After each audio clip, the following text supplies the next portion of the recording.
Merci beaucoup.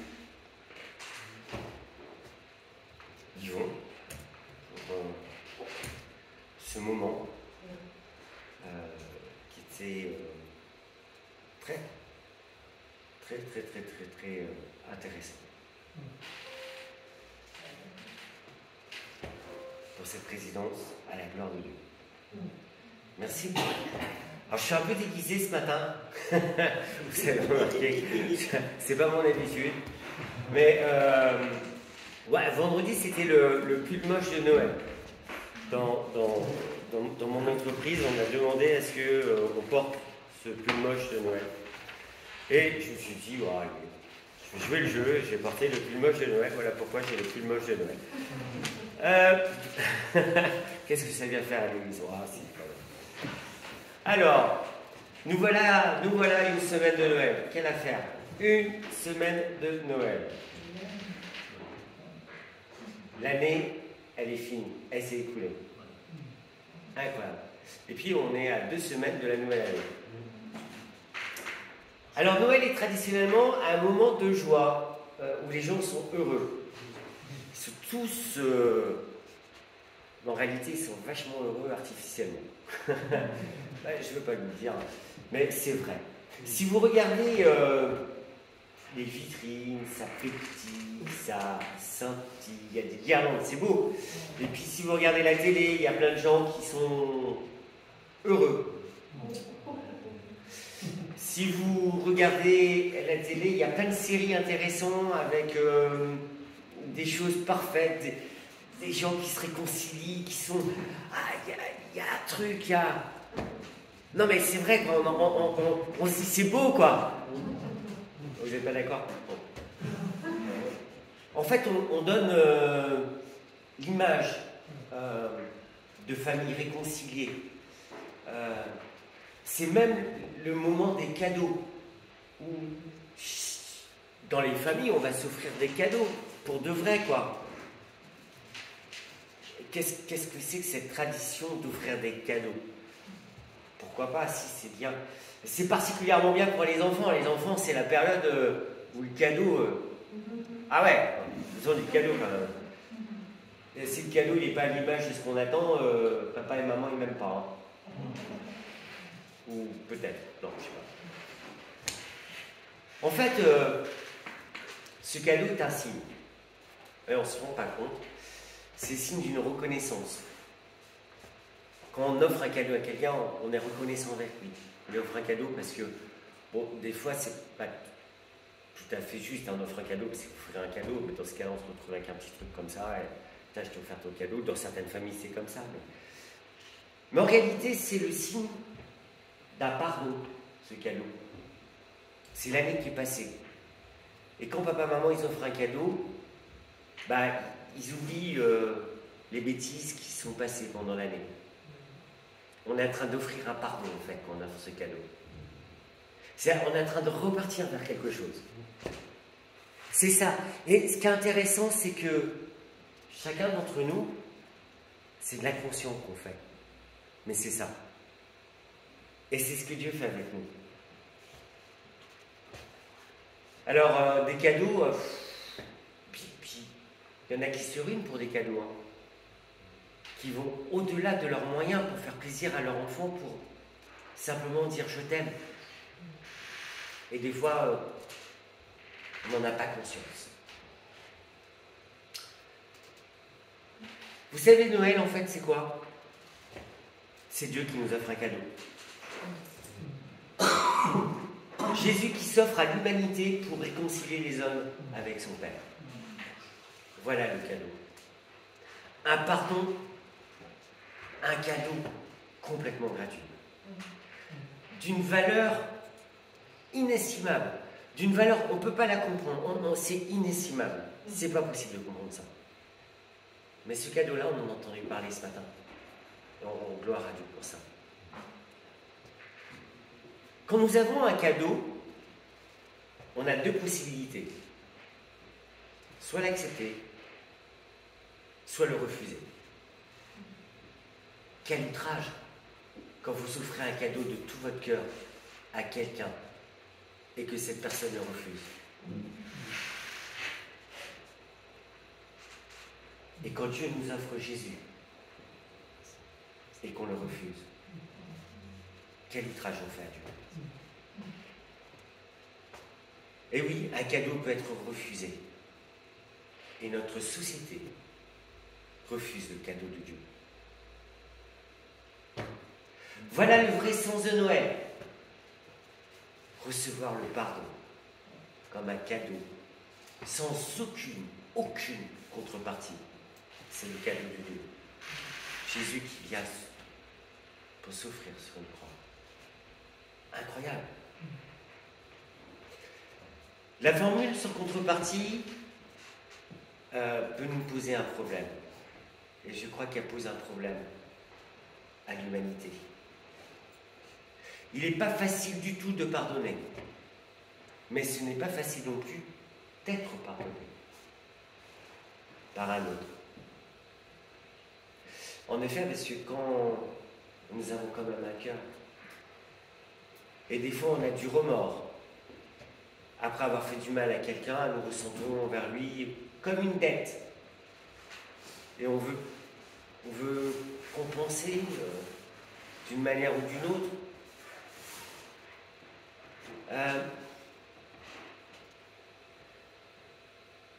En plus, quand une personne nous pardonne, ça ajoute encore plus à notre sentiment de devoir quelque chose. Parce que on ressent un sentiment de redevoir quelque chose envers elle. Et ainsi, il n'est pas facile d'être pardonné. Mais, il y a autre chose, pour nous, il est encore plus difficile de pardonner. C'est bizarre, hein? Et encore, se pardonner à soi-même. On ne sait pas se pardonner à soi-même. Alors, le pardon dans tout ça, pourquoi parler de pardon ce matin-ci? C'est important. Hein? Vous savez que le pardon est indissociable de l'amour. S'il n'y a pas d'amour, il n'y a pas de pardon. Et il y a du pardon quand il y a de l'amour. Et Dieu est...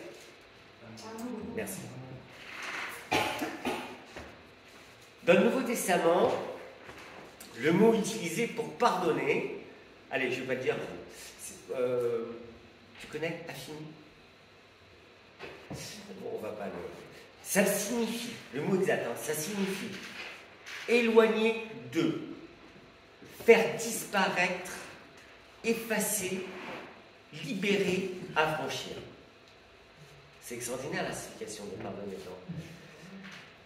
Dans l'épître de Jean, par exemple, au chapitre 4, verset 8, Dieu est amour, peut aussi se lire Dieu est pardon. Je vais demander à Pierre de prier.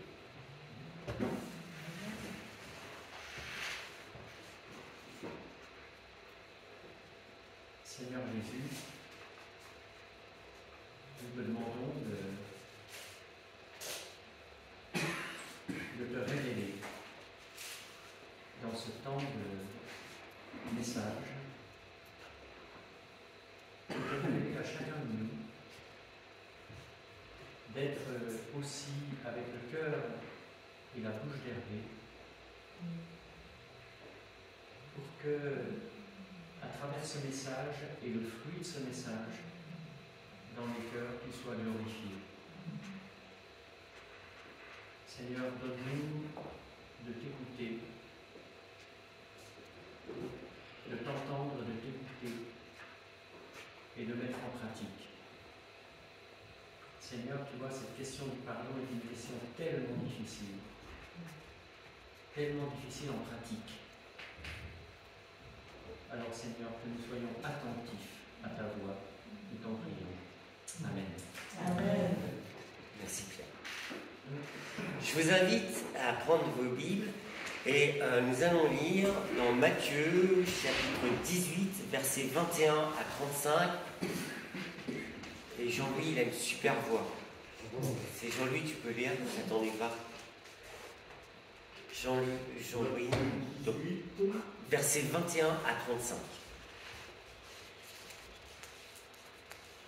Alors Pierre s'approcha de lui et dit, Seigneur, combien de fois pardonnerai-je à mon frère lorsqu'il pêche contre moi?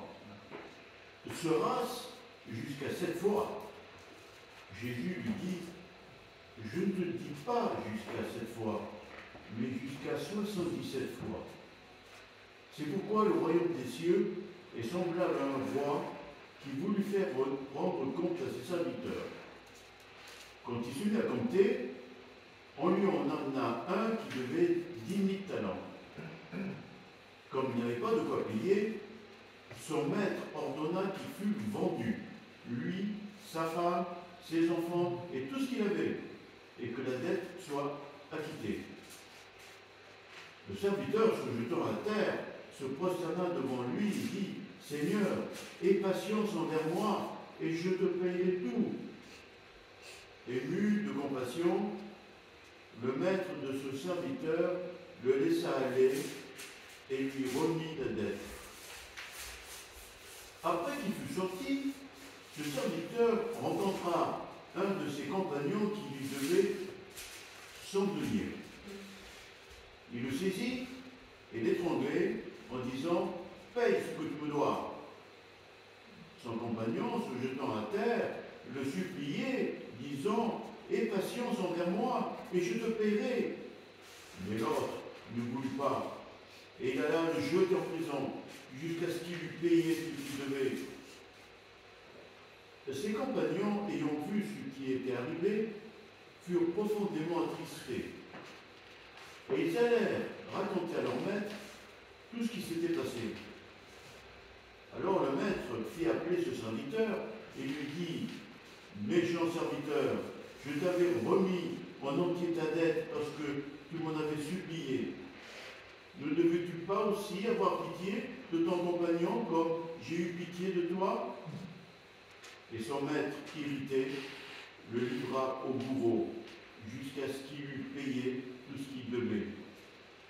C'est ainsi que mon Père céleste vous traitera, si chacun de vous ne pardonne à son frère de tout son cœur. Elle est triste, hein, la fin de l'histoire. La fin de cette parabole. Elle est vraiment triste. Et c'est ce que nous faisons, chacun d'entre nous, pourtant, pour des petites querelles et pour des petites broutilles. Alors, 10 000 talents. 10 000 talents. Il devait 10 000 talents. On ne sait pas ce que ça veut dire, 10 000 talents. Alors, je vous donne un indice. Un talent, c'est l'équivalent de 45 kg d'argent. Déjà, 45 kg d'argent, ça fait son poids. Hein.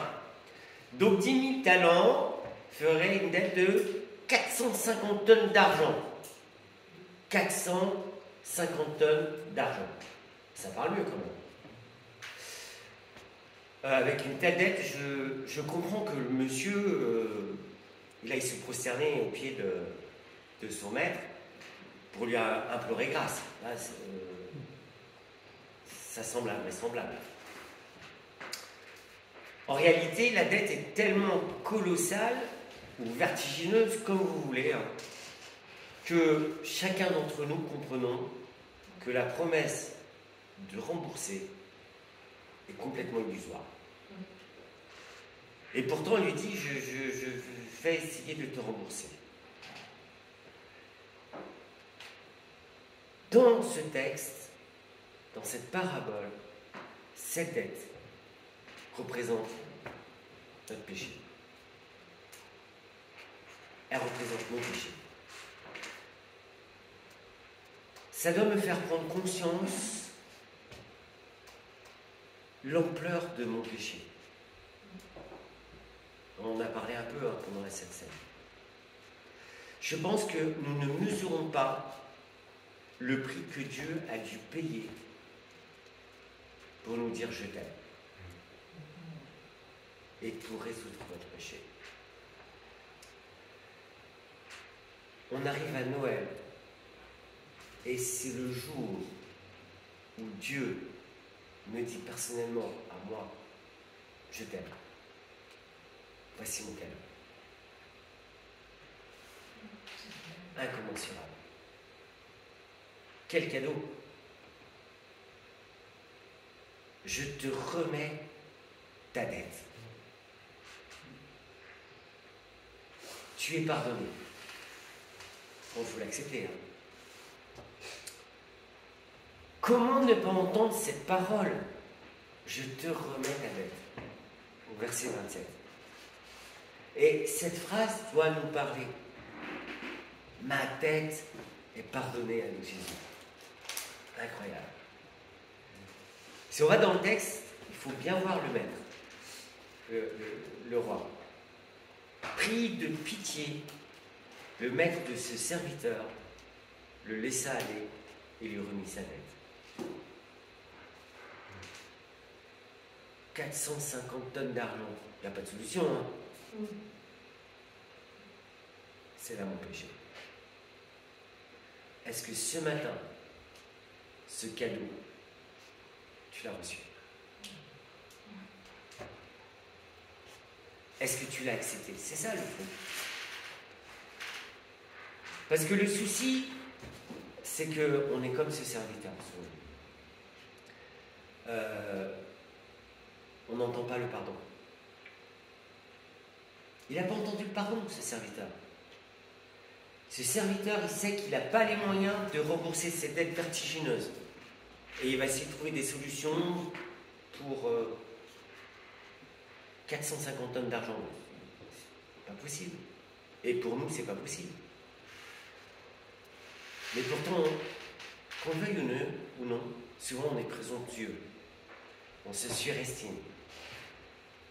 On est surtout très orgueilleux. Pour penser compenser cette dette. Et je vous assure qu'il y a beaucoup de personnes qui pensent pouvoir compenser ces dettes. Cette confidence, je vous la fais, hein, beaucoup d'entre nous, on a été dans ce cas. On passe à côté de la grâce et puis on dit à Dieu, tu vas voir, je vais fournir des efforts, regarde ce que j'ai fait, j'ai donné un sandwich, je lui ai donné 100 €, j'ai envoyé de l'argent là-bas. Est-ce que ça compense Jésus mort sur la croix pour mes péchés? Refuser le cadeau gratuit, c'est refuser la compassion de Dieu, refuser l'amour. En lui disant ah papa, regarde, je suis capable quand même, hein. Je peux racheter ma dette. 450 tonnes. Alors je sais que dans la plupart d'entre nous, on a compris le message de la grâce. Et que par amour pour Dieu, je pense que la plupart d'entre nous, on lui demande son aide, son secours, et je fais le maximum pour plaire à Dieu. C'est plus pour acheter notre salut, c'est pour plaire à Dieu. Vous voyez la différence? Je ne suis plus orgueilleux. Je ne porte plus sur mes épaules 450 tonnes de dettes de je ne sais pas quoi. Mais si, parmi vous, il y a quelqu'un qui n'a pas reçu la grâce et le pardon, et qui n'a pas compris la compassion de Dieu, et qui pense que par petite action bonne qu'il pense faire, c'est refuser le cadeau de Dieu. Ou cette personne-là se met dans une situation qui me semble catastrophique. Bon allez, pour revenir à notre ouvrier, on va le regarder de près. Et c'est important parce qu'il faut le regarder. La chose que j'ai vue, c'est qu'il ne comprend pas et qu'il ne voit pas la compassion et l'amour de son être. Il est passé complètement à côté de ça. Parce qu'il est resté centré sur lui-même. Je peux. Moi. Et non. Alors qu'est-ce qu'il va faire? À peine sorti de son maître, il rentre dans des calculs inimaginables. Peut-être qu'il va récupérer quelque chose par-ci, ça va faire plaisir, il va peut-être rendre. Donc il va chez quelqu'un qui lui doit 100 pièces d'argent. Ouais, il y a 450 tonnes d'argent et 100 pièces d'argent, il y a une petite différence. Ces 100 pièces d'argent sont l'équivalent de notre petite rancune, pour moi. Parce qu'en fait, quand on ne pardonne pas à l'autre, on est l'équivalent de ce monsieur. Et qui, pour 100 pièces d'argent, on va dire non, je ne peux pas lui pardonner, c'est pas possible, ce qu'il ou elle m'a fait, c'est pas pardonnable, c'est trop lourd, et puis il n'est pas venu me demander pardon, vous comprenez, non, non, non. Puis on a nos petites querelles internes dans l'église. Ça représente ça, ces 100 petites pièces d'argent. Puis on s'en rend pas compte. Chacun d'entre nous, on le fait. Ah, on a une particularité, on est sauvé par la grâce, mais pourtant, on a fait ça. Quelle tristesse. Est-ce que c'est pas pardonnable? Pourtant, notre dette envers Dieu est incommensurable. Et ça, je tiens à le préciser ce matin. Et nous sommes incapables, souvent, de pardonner une petite broutille. C'est pas pardonnable. Alors, le serviteur, là, vous avez compris, hein, il n'a pas cru à la bonne nouvelle de la dette annulée. Ça lui est passé complètement à côté. Certains, peut-être d'entre nous, ça vous est passé aussi à côté, mais la plupart d'entre nous, je pense qu'on a compris que la dette a été remise par compassion, par amour. Si ce matin on a été gracié, comme ça, les 100 pièces d'argent, est-ce qu'on peut les oublier?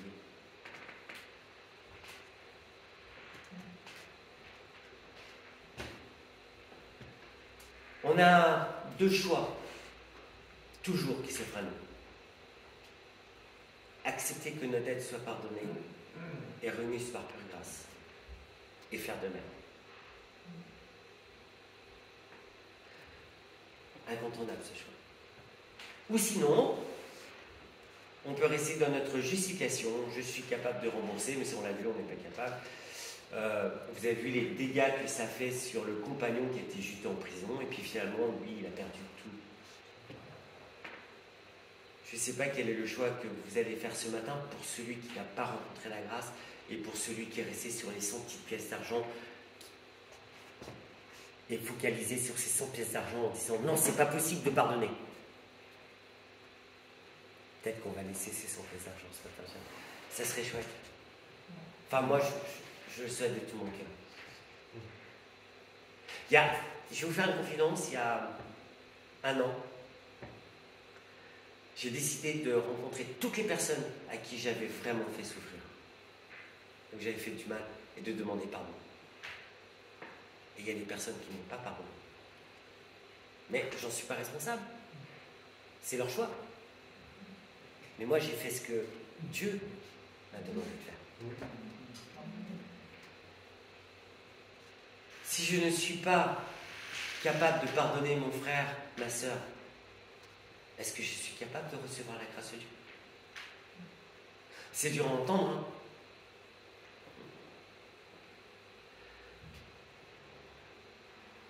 Tu as donné le poids, parce que les 100 deniers, ça représente 500 grammes. Ouais. Donc 900 000 fois moins. Ouais. Incroyable. Alors ce matin, on a accepté la grâce de Dieu. Mais si il y en a d'entre nous qui restent sur cette logique, je ne pardonne pas, vous refusez la bénédiction de Dieu qui libère. Et il faut bien l'entendre. Et souvent, et la plupart d'entre nous, nous sommes dans la logique de la confession. Je veux qu'il me demande pardon. Oui, nous, on demande pardon à Dieu. C'est normal. Mon frère, peut-être qu'il doit me demander pardon. Mais le premier pardon, il vient de moi. Et cette parabole ne mentionne pas la repentance. Elle viendra certainement après. Et elle sera clairement après, parce que... Mais ce qu'elle mentionne, cette parabole, c'est Seigneur, aie patience envers moi. C'est ça qu'elle mentionne. Seigneur, aie patience envers moi. Est-ce que j'ai patience envers mon frère et ma sœur? Et quand nous formulons ces mots, parce que nous les adressons à Dieu, Seigneur, pardonne-moi, aie patience envers moi. Nous les adressons à qui? À un Dieu d'amour qui s'est offert sur la croix et dont nous avons la certitude que nous sommes pardonnés. Pardonner n'est pas facile. Se pardonner à soi-même est encore plus compliqué. Mais Jésus est notre avocat devant le Père. Et il est capable de transformer nos cœurs pour guérir nos sentiments de culpabilité, de colère, de frustration. Et souvent, on a la voix du diable qui dit « T'as vu comment t'es ?» On a entendu parler la semaine dernière de ça. Et le diable qui nous attaque.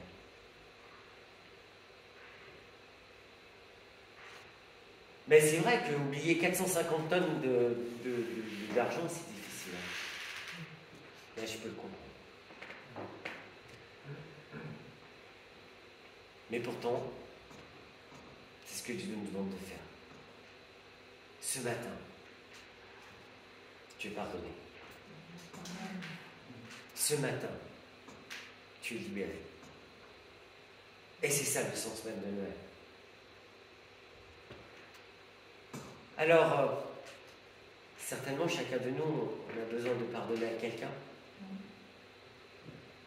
Et des fois, il faut du temps. Le temps, on l'a, ou on l'a pas. Parce que demain est un autre jour, et l'instant présent est l'instant présent. Est-ce que vous voulez faire la paix avec Dieu dans votre cœur? La paix avec vous-même? Si vous avez besoin d'être pardonné, allez voir les personnes. Si j'ai besoin de pardonner, je prends ce temps et j'y vais avec Dieu. Pardon égale amour. Je suis à l'image de Dieu.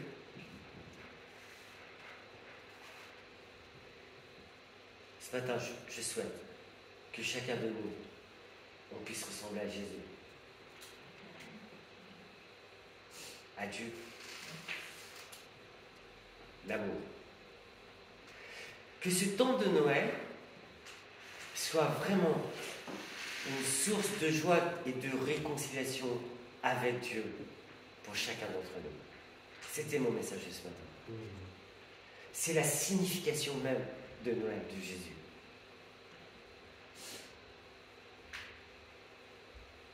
Est-ce que tu as besoin d'être libéré de 450 tonnes de dettes? Mais aussi libérer ceux qui ont une dette en vous, les 100 petites pièces d'argent. Et c'est à nous de les libérer.